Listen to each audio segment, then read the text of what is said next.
Hello viewers. हम NCERTs की books cover कर रहे हैं और स्पेसिफिकली सोशल स्टडीज़ की जो हमारी बुक्स हैं एनसीईआरटीज़ की क्लास 6 से हम स्टार्ट करे हुए हैं सीरीज़ एक।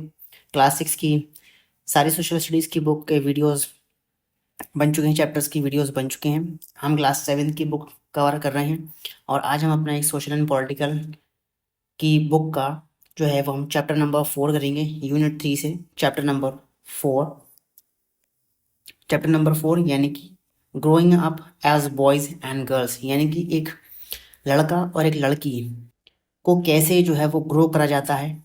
सोसाइटी के अकॉर्डिंग हम उन कैसे ग्रो करते हैं, हम उनको क्या नॉलेज देते हैं, हम वहाँ पर क्या इम्पोर्टेंस बताते हैं कि as a boy as a girl उनकी क्या इम्पोर्टेंस है, उनके वर्क डिफाइन करते हैं कि उनको ये काम करना है, बॉयज़ को ये काम करना है, गर्ल्स को ये काम करना है। हम कुछ एक जेंडर स्पेसिफिक रूल्स बना लेते हैं जो सोसाइटी में चलते चले आ रहे हैं और आगे भी चल रहे हैं और पहले भी चलते थे। ठीक है, तो चलिए स्टार्ट करते हैं अपने चैप्टर को। Growing up as boys and girls, being boy और a girl is an important part of one identity.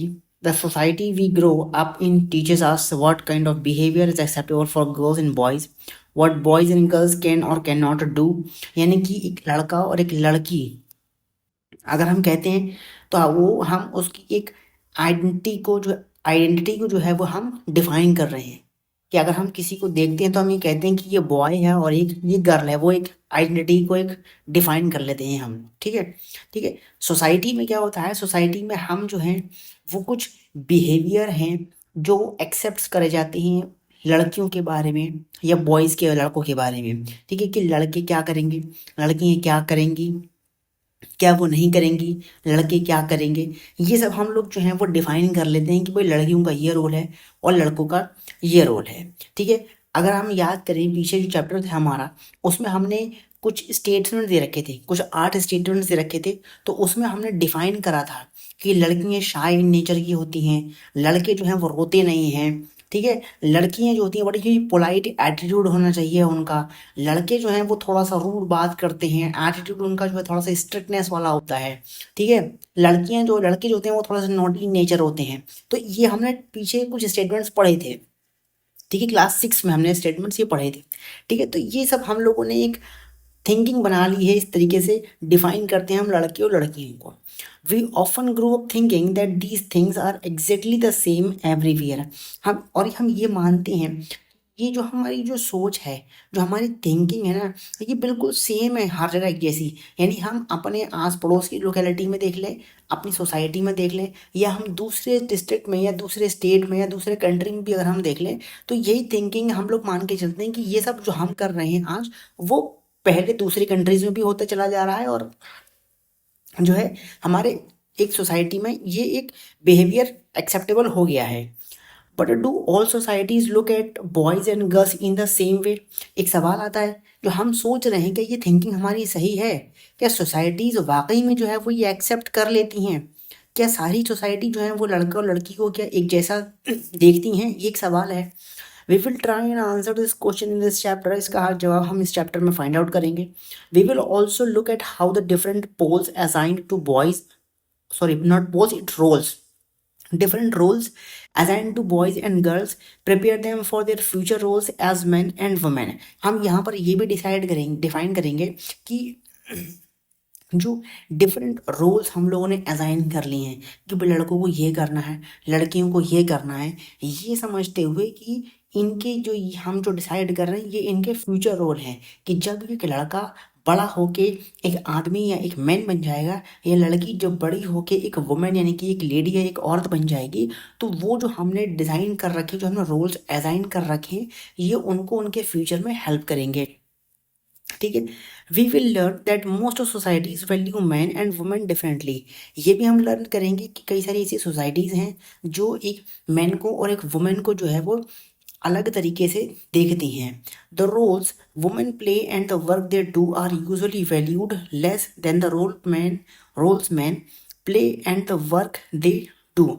हम ये भी देखेंगे कि जो काम वुमेन्स करती हैं, जो रोल वुमेन्स प्ले करती हैं, जो काम करती हैं, उनको कम आंका जाता है, यानी उनको कुछ उनके काम को कुछ वैल्यू ही नहीं दी जाती, लेकिन मैन के काम को हम वैल्यू देते हैं। ठीक है, हम उसके काम को अहमियत देते हैं, उसके काम को इम्पोर्टेंस समझते हैं, हम उसी को जो है वो सारी प्रायोरिटी देते हैं, यहाँ तक कि सारा क्रेडिट हम उसी को दे देते हैं। ठीक है, हम वुमेन के काम को कोई समझते ही नहीं है।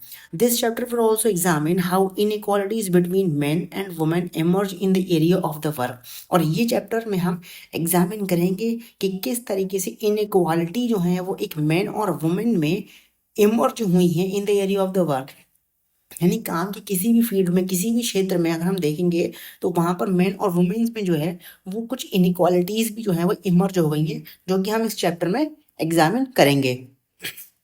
ठीक है, अच्छा, अब यहाँ पर कुछ चीज़ें बताई गई हैं। ठीक है, कि एक समूह एक जगह है, एक कंट्री है, वहाँ पर किस तरीके से जो है वो परवरिश होती है बच्चों की। ठीक है, और उसके बाद एक एग्जाम्पल दे रखा है यहाँ पर मध्य प्रदेश में किस तरीके से जो है वो लड़के ग्रो होते थे, यानी लड़कों का किस तरीके से जो है वो बिहेवियर था, कैसे वो ग्रो हुआ करते थे, कैसे वो बड़े हुए हैं। एक 1960 की एक डेट दे रखी है, और समूह में जो है वो 1920 में किस तरीके से ग्रोइंग हो रही है बच्चों की, इस चीज़ को यहाँ पर एग्जाम्पल से हम समझेंगे। The Samoan Island are the part of large group of small island in the southern part of the Pacific Ocean. Pacific ocean में, पैसिफिक ओशन के सदर्न पार्ट में जो है वो कुछ स्मॉल आइलैंड्स का ग्रुप है, एक बड़ा सा ग्रुप है जो कि समोअन आइलैंड के नाम से जाना जाता है। इन 1920 में according to the research report on Samoan society के ऊपर एक रिसर्च हुई थी 1920 में, जिसमें यह कहा गया था कि चिल्ड्रन जो हैं वो वहाँ के स्कूल नहीं जाते, यानी बच्चे जो हैं उनको कोई भी स्कूली शिक्षा नहीं दी जाती, उनका कोई भी स्कूल में दाखिला नहीं होता और वो जाते ही नहीं।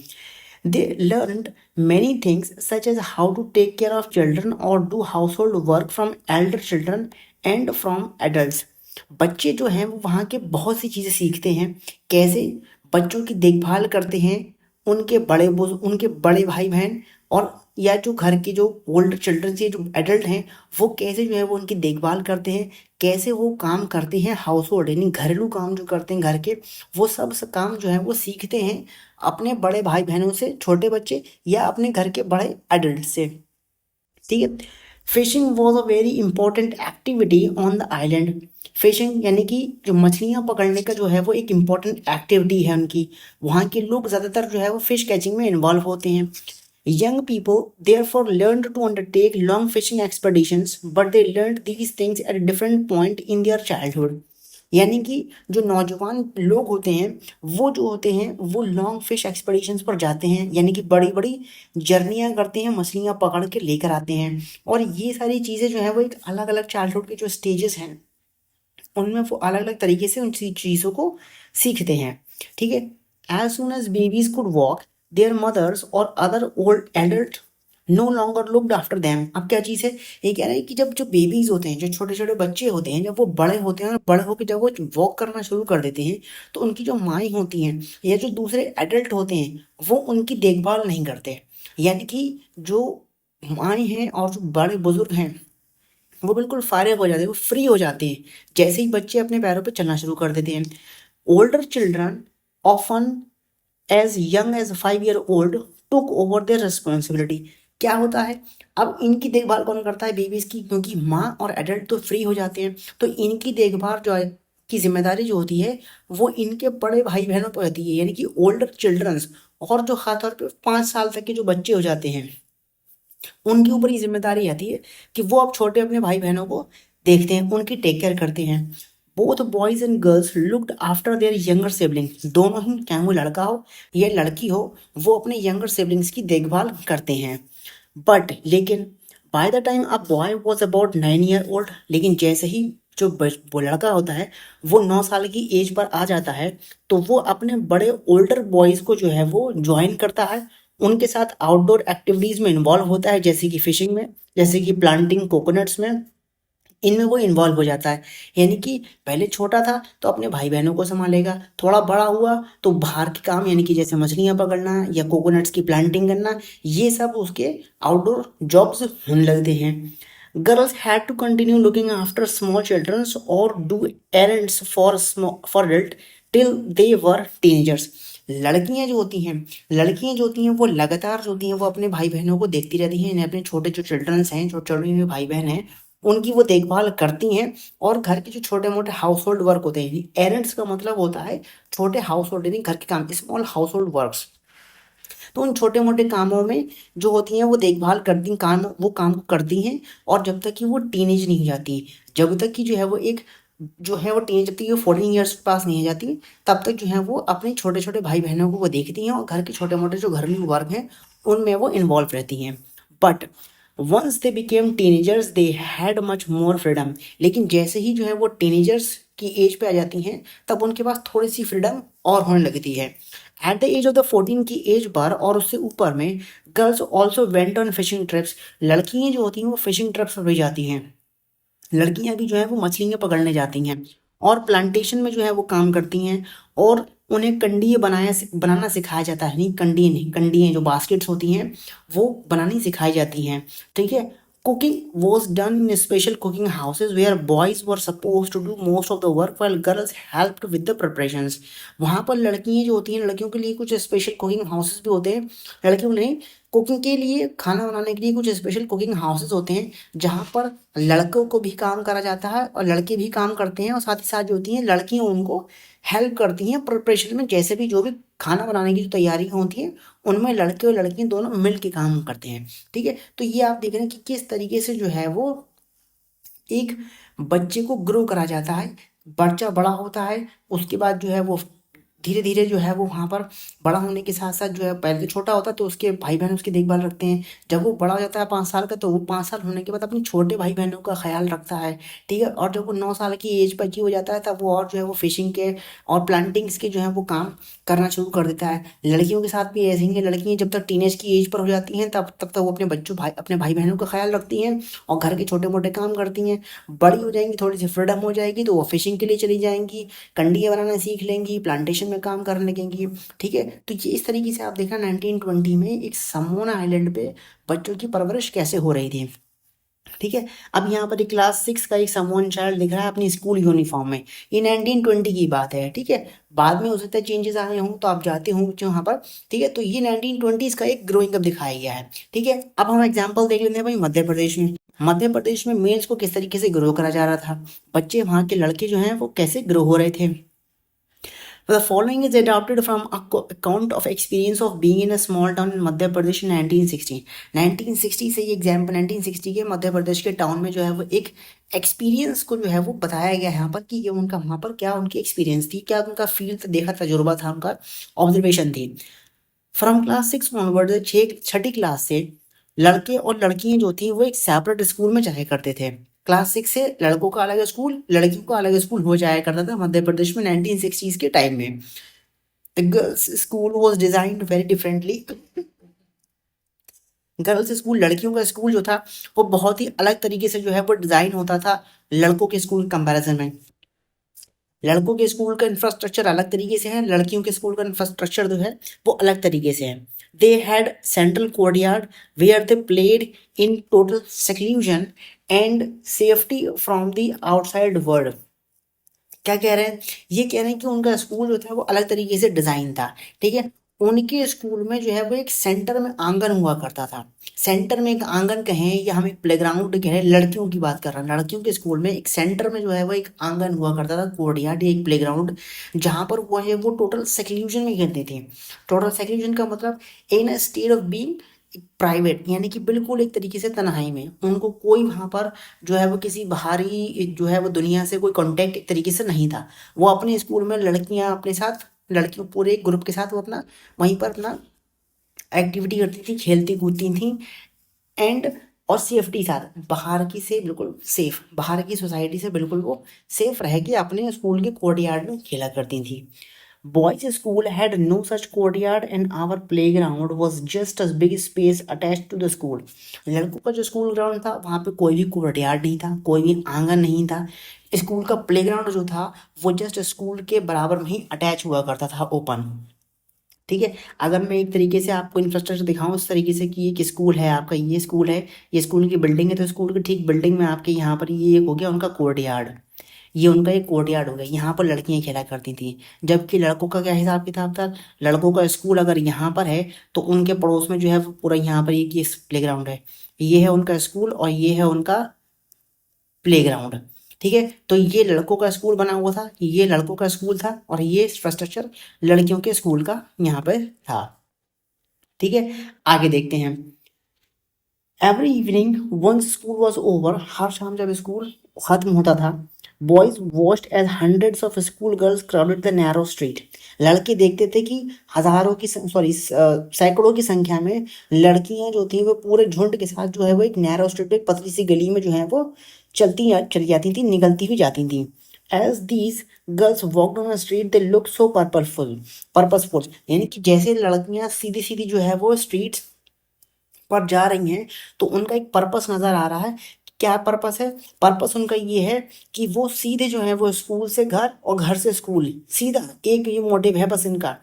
इसके अलावा कोई इनका मतलब उद्देश्य नहीं है कि वो सीधे पहले घर से स्कूल जाएंगी सुबह के टाइम पर, और जब स्कूल ओवर होगा तो सीधे स्कूल से सीधे घर। तो ये उनका एक रोज का डेली रूटीन हुआ करता था।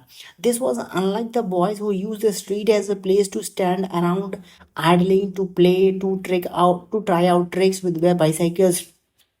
जबकि लड़कों का ऐसा नहीं था, लड़के जाते थे बिल्कुल एकदम मस्त माहौल में आवारागर्दी करते हुए। स्कूल छूटा और कोई इधर भाग रहा है, कोई उधर भाग रहा है, कोई जो है वो जाके खाली तफरी करने निकल गया स्कूल से और कोई खेलने निकल गया, कोई जो है वो अपनी साइकिल से जो है वो स्टंट कर रहा है, ट्रिक्स कर रहा है कि आगे का पहिया उठा के कर रहा है वो इस तरीके से। तो वो उनका एक मन मौजी स्टाइल हुआ करता था अपना, बिल्कुल एकदम मतलब खुले सांड की तरह कहीं भी वो निकल गया स्कूल से ओवर होते ही, एक मजाकिया मूड में, सीरियस मत होइएगा। ठीक है, तो वो उनका एक लड़कों का बिहेवियर आपने देखा यहाँ पर, और लड़कियों का किस तरीके से वो एक नॉर्मल उनका एक रूटीन हुआ करता था। फॉर गर्ल्स, लड़कियों के लिए street was simply a place to get straight home. उनके लिए सड़क का मतलब ये है कि सीधे स्कूल से घर और घर से सीधे स्कूल, सिंपल। कोई मतलब नहीं कि कहीं भी जाके अपनी सहेली के यहाँ चली जाएं, कहीं जो है वो बैठियाँ कहीं जाके खेलने वेलने के लिए, कोई मतलब नहीं। वो सीधे स्कूल से घर, घर से स्कूल, बस एक daily routine. Girl always went in group, ये हमेशा अपने समूहों में जाती हैं, अपने दोस्तों यारों के साथ में जो है वो जाती हैं, लेकिन सीधे घर से स्कूल, घर स्कूल से घर। कोई मतलब नहीं क्या हो चलो भाई चलना है उधर, चलना है वहाँ पे जाके थोड़ा कुछ चाट पकौड़ा खा लिया जाए, ये सब नहीं, सीधे स्कूल से घर, घर से स्कूल। परहैप्स शायद इसलिए क्योंकि वो उनको एक डर रहता हो कि कहीं उनके साथ कोई छेड़छाड़ या उन पर कोई अटैक ना हो जाए, एक डर का माहौल।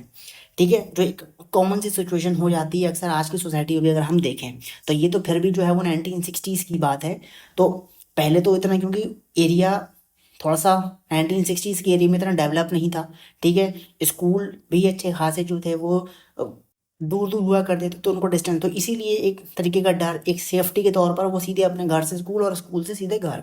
तो वो इनका डेली रूटीन हुआ करता था। ठीक है, अब हमने ये दो एग्जाम्पल्स देख लिए कि भाई 1920 में समोआन आइलैंड पे कैसे बच्चे जो हैं वो ग्रो हो रहे हैं, और 1960 में एक मध्य प्रदेश में एक लड़का और लड़की किस तरीके से ग्रो हो रहे हैं, उनका क्या डेली रूटीन है, ये हमने अभी ऑब्जर्व करा। ठीक है, after reading the two examples को देखते हुए हम ये रियलाइज कर सकते हैं कि बहुत से ऐसे डिफरेंट वेज हैं ग्रोइंग अप करने के। ठीक है, अक्सर हम जो सोचते हैं कि there is only one way in which children grow, हम ये सोचते हैं कि भाई बच्चों को ग्रो करना सिर्फ एक ही तरीके से है। ठीक है, उनका हमारा सीधे सीधे से ऑब्जेक्टिव है कि भैया सीधे ऐसी तरीके से हर एक बच्चा, चाहे वो लड़का हो चाहे वो लड़की हो या फिर कोई भी एज का जो बच्चा हो, वो एक ही तरीके से जो है वो एक वन वे में जो है वो ग्रो होता है। ठीक है, जो 1960 में जो बच्चे ग्रो हो रहे थे, ठीक है, हम उनको यही समझ सकते हैं कि भाई आज 2023 में भी बच्चे ऐसे ही ग्रो हो जाएंगे। ठीक है, लेकिन ऐसा नहीं होता। This is because we are most familiar with our own experience. वो इसलिए हम सोचते थे क्योंकि हम ये समझते थे कि हमारे जो तजुर्बे हैं वो ज़्यादा फेमिलियर हैं। ठीक है, हम अपने आस पड़ोस के एनवायरनमेंट को देखते हैं, वहाँ से सब कुछ सीखते हैं, तो हमारे एक्सपीरियंस उनके जैसे बन गए हैं, तो भाई हमें भी ये लगता है कि हाँ जो है वो वैसा ही है। If we talk to elders of our family, we will see that their childhood were probably very different from ours। ठीक है, तो अगर हम घर के अपने बुजुर्गों से बात करें, यानी अपने दादा से बात कर लें, इवन अपने परदादा से, जिसके भी अलाइव, जिसके भी जीवित होंगे, अगर हम उनके बारे में जानने की कोशिश करें कि वो उनकी लाइफ कैसे थी, उनके जो पेरेंट्स हैं उनको उन्होंने उनको कैसे जो है वो ग्रो करा था, तो वो डिफरेंट तरीके से बताएंगे। और आज हम जो अपनी लाइफ को ऑब्जर्व करेंगे कि हमको कैसे ग्रो करा जा रहा है, तो दोनों में जो है वो एक बहुत ही ह्यूज डिफरेंस देखने को मिलेगा। टाइम के पर्सपेक्टिव से पहले टाइम पे जो थी वो रिसोर्सेज नहीं थे, इतनी अपॉर्चुनिटीज़ नहीं थी। आज के टाइम में क्या चीज़ें, आज के टाइम पे अपॉर्चुनिटीज़ हैं, अच्छी खासी अपॉर्चुनिटीज़ हैं कि उसमें हम अलग तरीके से जो है वो एक बच्चे को इंडिपेंडेंट बनाते हैं। ठीक है, हम बच्चे को जो है वो एक आज़ाद बनाते हैं। एक डर का माहौल आज के टाइम में जो है वो थोड़ा सा कम हो गया है, खासतौर पर लड़कियों को देखा जाए, लेकिन अब भी कहीं ना कहीं ऐसे रीजन्स हैं, ऐसे इलाके हैं जहाँ पर एक डर रहता है। ठीक है, हम न्यूज़ सुनते हैं, अक्सर देखते हैं। तो ये सारी चीज़ें हैं, हर एक टाइम के हिसाब से जो है वो चेंजेस होते रहते हैं। तो वैसे ही जो है वो चेंज ग्रोइंग में भी है, बॉयज़ के केस में रहे चाहे गर्ल्स के केस में रहे। ठीक है, we also realise that societies make clear distinctions between boys and girls. हम ये भी जानते हैं कि सोसाइटीज़ में, समाज में जो है वो बिल्कुल साफ साफ डिस्टिंक्शंस हैं, बिल्कुल एक तरीके से डिफरेंसेस हैं लड़कों को लेके और लड़कियों को लेके। This begins from a very young age, और हम ये सब डिफरेंसेस जो हैं वो बचपन से ही जो है वो ये डिफरेंसेस क्रिएट हो जाते हैं। कि भाई चलिए, अगर थ्री इडियट का आपको एक एग्जाम्पल हो, थोड़ा सा याद हो, तो उसमें ये था कि उसमें कहा था ग्रीन ने कि भाई लड़का है तो इंजीनियर, लड़की है तो डॉक्टर। तो एक कंसेप्ट बचपन में ही दिखा दिया था, एक बचपन में एक कंसेप्ट बना लिया था। तो वही चीज़ हम ये देखते हैं कि बहुत ही हम यंग एजेस में जो है वो इन डिस्टिंक्शंस को जो है वो एक्सेप्ट कर लेते हैं, और हम उन्हीं को देखते चले आते हैं। तो हमारे दिमाग में भी वही सारी चीज़ें बैठ जाती हैं। तो वी आर फॉर एग्जाम्पल, जैसे हम ले given different toys to play with. हम देखें आज के दौर में क्या होगा कि भाई हम अलग अलग टॉयज होते हैं, लड़के का खिलौना अलग है, लड़कियों का खिलौना अलग है। लड़कों को अक्सर क्या दिया जाता है, कार्स दी जाती हैं, फाइटर प्लेन्स दिए जाते हैं। ठीक है, उनको जो है वो टॉयज ऐसे दिए जाते हैं जो सुपरमैन की तरीके से होंगे, जैसे कि ठीक है, कुछ एक स्ट्रॉन्ग कैरेक्टर के टाइप के उनके पास खिलौने होंगे, उनके पास कार्स होंगे अलग तरीके की। ठीक है, और लड़कियों को क्या दे देते हैं, लड़कियों को दे देंगे एक बारबी डॉल। ठीक है, लड़कियों को क्या दे देंगे, लड़कियों को दे देंगे एक चूल्हे की किट, जो घर के जो यूटेंसिल्स बर्तन वगैरह की जो किट आती हैं छोटे छोटे टॉयज की, जो उनको वो दिखा देंगे, उनको वो उनसे बच्चे खेलते रहेंगे लड़कियां। तो ये टॉयज बने हुए हैं। ठीक है, both toys can be a lot of fun to play with. दोनों ही देखिए, खिलौना खिलौना ही है। ठीक है, लेकिन हम जो खिलौने देते हैं वो हम कंसेप्ट को क्रिएट करने के लिए दे देते हैं। एक जो एक बिलीफ है, हमारा मानना है कि भाई लड़कियों को बड़ा होकर चूल्हा चौका करना है, तो उनको हम ऐसे देते हैं कि वो ये सब देखें और आगे बड़ी होकर वो यही सब सीखें भैया। ठीक है, लड़कों को हम क्या देते हैं, लड़कों को हम कार्स दे देते हैं, टॉय दे देते हैं ऐसे वाले, जैसे गन के टॉय दे दिया आपने कि वो चलाते फिर रहा है घर में, डै डै डै डै करके गन चला रहा है। तो हमारा, क्योंकि हमारी सोच ऐसी है, हमारा ये मानना ऐसा है कि लड़का है तो ऐसा है, लड़की होगी तो ऐसा है। तो इसीलिए हालांकि खिलौनों में कोई डिफरेंस नहीं होता। Why are girls then given dolls and boys car. तो क्यों भैया ऐसा है, क्यों लड़कियों को खेलने के लिए जो है वो गुड़ियाँ दे दी जाती हैं और लड़कों को कार दे दी जाता है, एक सवाल आता ही है। ठीक है, toys become a way of telling children that they will have different futures when they become man and women. तो ये टॉयज का देना, खिलौनों का देना, बच्चों को ये बताना है कि तुम्हारा जो डिफरेंट फ्यूचर है वो इस पर डिपेंड करता है। ठीक है, अगर तुम्हें खिलौना दे दिया गया लड़कियों का, तो तुम्हें लड़कियों की तरह से प्रिटी होना है, लड़कियों की तरह से थोड़ा पोलाइट होना है एक तरीके से। लड़का हो तो गन दे दी जाए, कार दे दी जाए, स्ट्रांग है। हम आज के दौर में भी ये कहते हैं कि भाई लड़कियां ड्राइव अच्छा नहीं कर पाती हैं, लड़कियां जो है वो स्कूटी वगैरह अच्छा नहीं चला पाती हैं। ये कंसेप्शन हम लोगों की एक धाराएं बन गई हैं, मान इस तरह की धारणाएं बन गई हैं। ठीक है, तो ये सब हम लोग को इसी वजह से डेवलप हुआ है, क्योंकि हम लोग ये सब देखते चले आ रहे हैं इस तरीके से। If we think about it, अगर हम इस बारे में सोचें, तो this difference is created in the smallest and the most everyday thing. और यही डिफरेंस जो है वो हर छोटी से छोटी चीज़ में क्रिएट कर दिया गया है। हम रोज़मर्रा की अपनी लाइफ में इस तरीके की चीज़ों को एक्सपीरियंस करते हैं। हाउ गर्ल, किस तरीके से लड़कियां कपड़े पहनेंगी, क्या गेम जो है वो लड़के खेलेंगे, किस तरह का लड़का गेम खेल सकते हैं। ठीक है, किस तरीके से लड़कियों को जो है वो सॉफ्टली जो है वो बात करनी है, और लड़के जो हैं वो टफ हो गए, एकदम रफ एंड टफ होके बात करेंगे, सख्त मुंडे की तरह बात करेंगे। ठीक है, all these ways of telling children, ये सारे तरीके जो है वो बच्चों को बताने के लिए हैं कि उनके जो है वो ये कि स्पेसिफिक रोल हैं कि जब वो बड़े हो जाएंगे, एक आदमी बन जाएंगे, एक पुरुष बन जाएंगे या एक महिला बन जाएंगी, तो उनके ये स्पेसिफिक जो रोल बनाए गए हैं ये उनको उनके फ्यूचर में हेल्प करेंगे। ठीक है, आगे के later in life this affect the subject we can study और the careers we can choose. और यही बातें होंगी, यही कंसेप्ट हमारे दिमाग में हो जाएंगे, जिसकी वजह से हम अपने सब्जेक्ट को भी जो है वो चूज करेंगे डिफरेंटली। होता है ना कि लड़कियां डॉक्टर बनेंगे, लड़के इंजीनियर बनेंगे। ठीक है, तो ये करियर भी वहीं पर डिफाइन होने लगता है कि लड़कियां जो होती हैं वो पीसीबी बायो की तरफ ज़्यादा जो है उनको उनको अट्रैक्ट करा जाता है, उनको वहाँ पे उनको लिंक करा जाता है कि नहीं आपको डॉक्टर बनना है, या उनको होम साइंस लेनी है अपने सब्जेक्ट्स में, ठीक है, लड़के इंजीनियर बनेंगे, ठीक है। तो ये हम लोग डिसाइड करवा लेते हैं एक तरीके से, हम लोग एक उनको एक ऐसा एनवायरनमेंट में ढाल देते हैं कि वो इस चीज़ को समझने लगते हैं कि जो भी आइडियोलॉजी सेटअप करी गई हैं वो हमारे बेनिफिट के लिए हैं, ठीक है। कई सारी सोसाइटीज़ में, इंक्लूडिंग हमारी अपनी खुद की सोसाइटी में, जो मेन का और जो वुमेन का जो रोल होता है, जो वो काम करते हैं, जो वो वर्क करते हैं, उनको वैल्यू नहीं दी जाती बराबरी।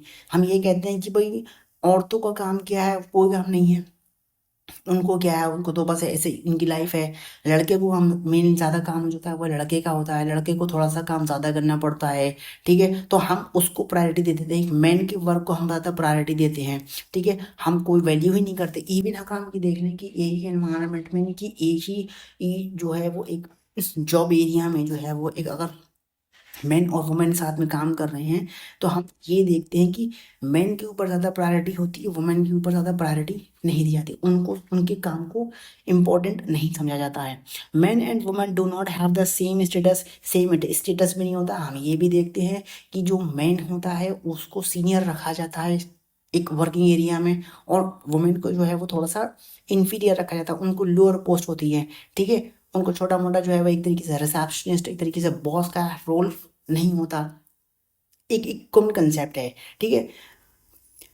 Let us look at how this different exist in the work by the man and women. तो हम ये अभी डिफरेंस जो है वो आगे की स्टोरी के जरिए से देखेंगे कि किस तरीके से जो है वो ये डिफरेंस को जो है वो एग्जिस्ट करा जाता है। बल्कि इस चैप्टर को हम आगे ही कंटिन्यू करेंगे तो बेनिफिट रहेगा, ठीक है। आधा घंटे का वीडियो हो चुका है, वीडियो ज़्यादा लेंथी रखने का कोई ऑब्जेक्टिव नहीं है, क्योंकि लैक ऑफ इंटरेस्ट जनरेट होने लगता है। इसलिए जो स्टोरी होगी इस डिफरेंशिएशन की, मैन और वुमेन की जो एक डिफरेंस किस तरीके से बताया गया है कि हम वुमेन के काम को जो है वो इम्पोर्टेंट नहीं समझते हैं, तो हम इस कहानी को जो है वो आगे, कहानी कहाँ से स्टार्ट होती है, कहानी स्टार्ट होती है my mother does not work, एक टाइटल दिया है कहानी का। इसको जो है वो हम अपने पार्ट 2 में कवर अप करेंगे, वहीं से इस कहानी को हम स्टार्ट करेंगे। तो वीडियो को हम यहीं रोकते हैं, मिलेंगे जल्दी अपने पार्ट 2 के साथ। उम्मीद करता हूँ थोड़ा सा जो कंसेप्चुअल बात थी, एक आमतौर की लाइफ, डेली लाइफ की ये बातें थी जो आपके सामने मैंने एक्सप्लेन की हैं। उम्मीद करता हूँ आपको ये वीडियो पसंद आया होगा। लाइक एंड शेयर ज़रूर कीजिएगा अगर पसंद आया हो तो, और चैनल को सब्सक्राइब ज़रूर कीजिएगा। मिलेंगे जल्दी पार्ट 2 के साथ। Thank you and have a nice day.